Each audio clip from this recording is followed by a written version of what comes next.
Laut adalah salah satu tentara Allah, bahkan 70 permukaan bumi dikuasai oleh lautan, dan sisanya merupakan daratan tempat tinggal manusia. Tapi tahukah teman-teman sekalian, bahwa setiap hari laut meminta kepada Allah berdoa 3 kali sehari, ingin menghabiskan manusia. Kok bisa? Ternyata, air laut sudah benar-benar kecewa pada manusia yang sengaja datang ke laut untuk melakukan berbagai macam maksiat. Tetapi Allah yang Maha Pemurah, berfirman pada air laut, "Jangan dulu, masih ada di antara hambaku yang masih beriman," namun sebagai teguran, kadang Allah mengizinkan air laut untuk menghabiskan manusia.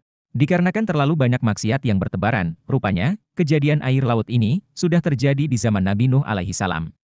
Pada saat itu, seluruh daratan di muka bumi ditenggelamkan, dan hanya umat Nabi Nuh, yang naik ke atas kapal saja yang selamat. Saat itu tidak ada manusia lain, Allah selamatkan mereka, orang-orang beriman. Sebagaimana firman Allah Subhanahu wa Ta'ala. Suatu kali Rasulullah berkumpul dengan para sahabat, kemudian bersabda, "Malaikat Jibril, Mikail, Israfil, dan Israel telah berkata kepadaku." Jibril berkata, "Wahai Rasulullah, barang siapa yang membaca solawat kepadamu tiap hari sebanyak 10 kali, maka aku akan bimbing tangannya ketika melintasi jembatan di akhirat Siratal Mustaqim, layaknya secepat kilat yang menyambar." Mikail berkata, "Barang siapa yang bersolawat kepadamu, akan aku beri mereka minuman di telaga Al-Kausar saat berjumpa denganmu." Israfil berkata, "Barang siapa yang bersolawat kepadamu, aku akan sujud kepada Allah, dan aku tidak akan mengangkat kepalaku sebelum Allah mengampuni dosa orang itu." Israel berkata, "Barang siapa yang bersolawat kepadamu, saat kucabut ruhnya maka aku akan mencabutnya dengan lembut, seperti kucabut ruh para nabi."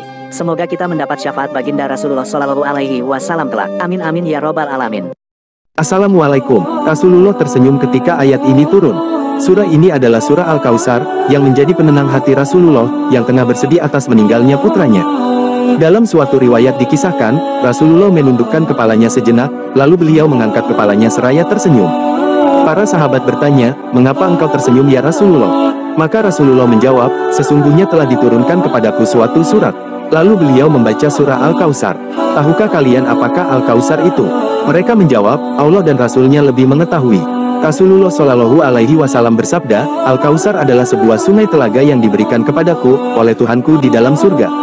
Padanya terdapat kebaikan yang baik, umatku kelak akan mendatanginya di hari kiamat, jumlah wadah-wadah bejana-bejananya, sama dengan bilangan bintang-bintang." Surat ini merupakan perintah melaksanakan salat, dan berkorban karena Allah Subhanahu wa Ta'ala. Allah Subhanahu wa Ta'ala menjanjikan kenikmatan kepada orang yang beriman.